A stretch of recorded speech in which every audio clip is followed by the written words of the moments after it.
Hello everyone, this is Shannon from That's So Po, and today I'm doing weeks 19 and 20 of my 2023 reads. Last week I was a little bit busy, so I'm wrapping up 2 weeks today, but I have some great books to tell you about that I really loved reading, plus a couple of DNFs. Timestamps and content warnings are in the description box below. First, I finished Messy Roots by Laura Gao, which is a graphic memoir of Gao's sort of coming of age as an immigrant from Wuhan, China to the US, and her just really struggling with identity, with her queerness, her family relationships, but then also kind of as COVID hit, what it meant for her to be from Wuhan and how she really related to her roots.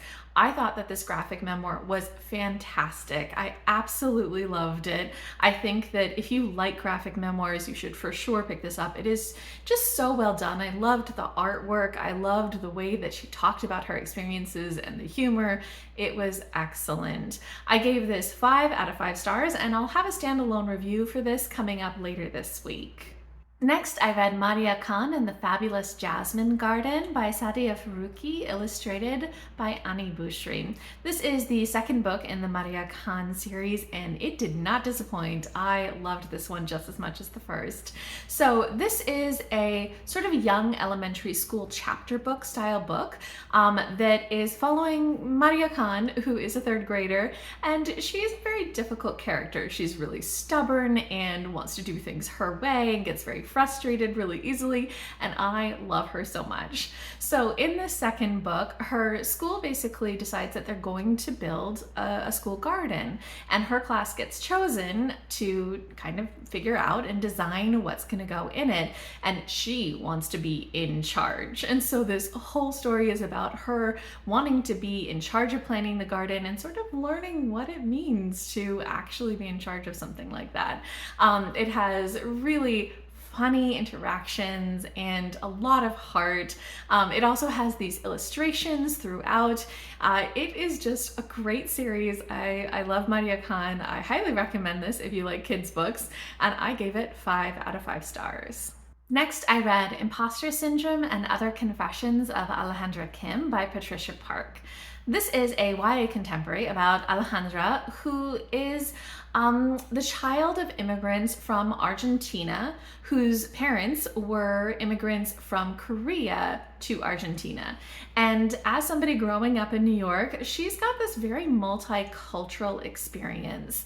She's going to a very liberal high school filled with people who are very concerned about social justice, but also people who maybe are a bit more privileged. She's there on a scholarship, and even so struggles really to kind of make ends meet. She's also really struggling because her father had passed away the previous year, and she's dealing with grief and having a lot of struggles with her mom. So this is about a lot of different things that are quite challenging for her, especially as she's trying to do college applications and figure out where she wants to go with her life, and just dealing with a lot of microaggressions, even by people who are sort of well-intentioned. So a lot of this book is very much focused on those frustrations of her, as well as really talking about many different social justice issues, issues of class, issues of race, issues of so many different things.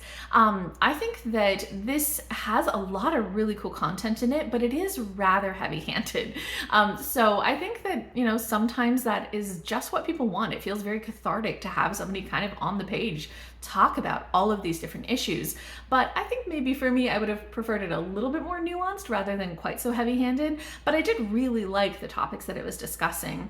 This also is very high on the drama, especially interpersonal drama. There's sort of a frenemies situation. There's a lot of drama with Alejandra's mom, a lot of just drama with other students and adults and aunts and all sorts of people. So this is very high on that drama, which isn't so much my taste, but again, I think it can feel very cathartic for a lot of readers. So for me, this was 3.5 out of 5 stars, but I still think it's very worth picking up if the sound of it appeals to you. Then I finished a reread of Realm of Ash by Tasha Suri, which is one of my favorite fantasy books. This is the second book in the Books of Ambha duology. I do have a series review for that, so I'll link it below in case you want to know more about this book, but I absolutely loved it. just as much on reread. It is so fantastic. I think that Tasha Suri is just the exact type of fantasy author that works for me. I think that in this, her magic system is so fantastic. We're following Arwa, who lives in this sort of Mughal India inspired fantasy world, who is a young widow and basically discarded by her society, but finds that because of sort of her lineage, she has a little bit of magical ability, and that allows her to enter this realm of ash where you can learn from your ancestors. It is the most amazing style of fantasy magic that I've not seen before, and I loved Arwa as a character. She's filled with so much grief and so much generational trauma, but also just so much rage at the way that she's limited by society and by her family and by so many people, and her urge to be more than that, and also just the consequences of some of her actions and the different ways that you have to deal with a history that is filled with imperialism and colonialism. And it's just, I love the political theming in this. I love the magic. I love the characters, and there's such a sweet slow burn romance in it. It is just beautiful. I love this book so much. Obviously 5 out of 5 stars, and I highly recommend this to anybody who is at all interested in fantasy.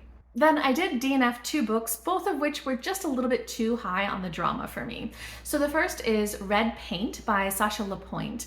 This is a memoir of LaPointe's kind of her own trauma, but also generational trauma. She is Coast Salish, and so, you know, given the history of the United States and the way that so many Indigenous people were traumatized by that, all of the genocide, she's got all of that going on, but then also she has a lot of individual trauma because she was sexually abused as a child, and she's talking about sort of her experiences with coming to terms with that as an adult, and how that also just brought up so much trauma that it affected her relationships and especially her marriage.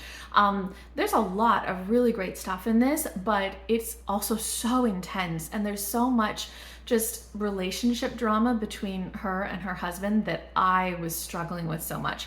I do really have a hard time reading stories about a lot of high emotions, so it was too much for me, and I DNF'd it at 41%, but I also think that her story is really interesting, and if anybody else is interested in this, I don't think that you'll likely have the same problems that I did unless you're very sensitive to drama as well.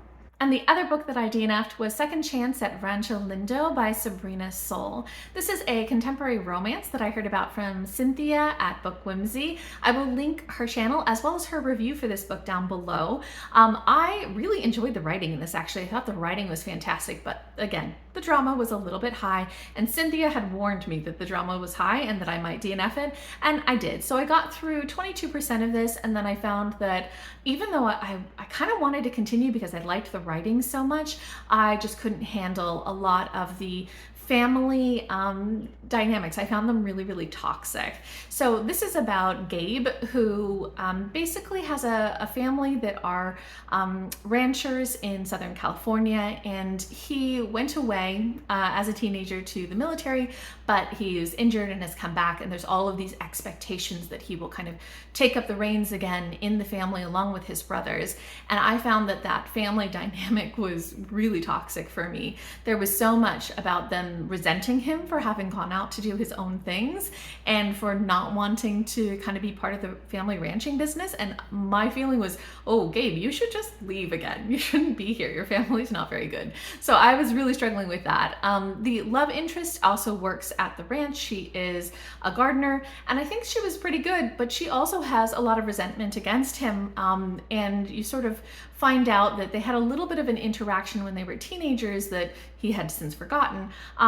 And when I kind of got the backstory about why she was so resentful of him still, I felt like, oh, that's something that, sure, as a teenager you could be resentful for, but as an adult you really should have let that go. So it was just too much in terms of the toxic family dynamic and just not really feeling that the drama was justified in this for me.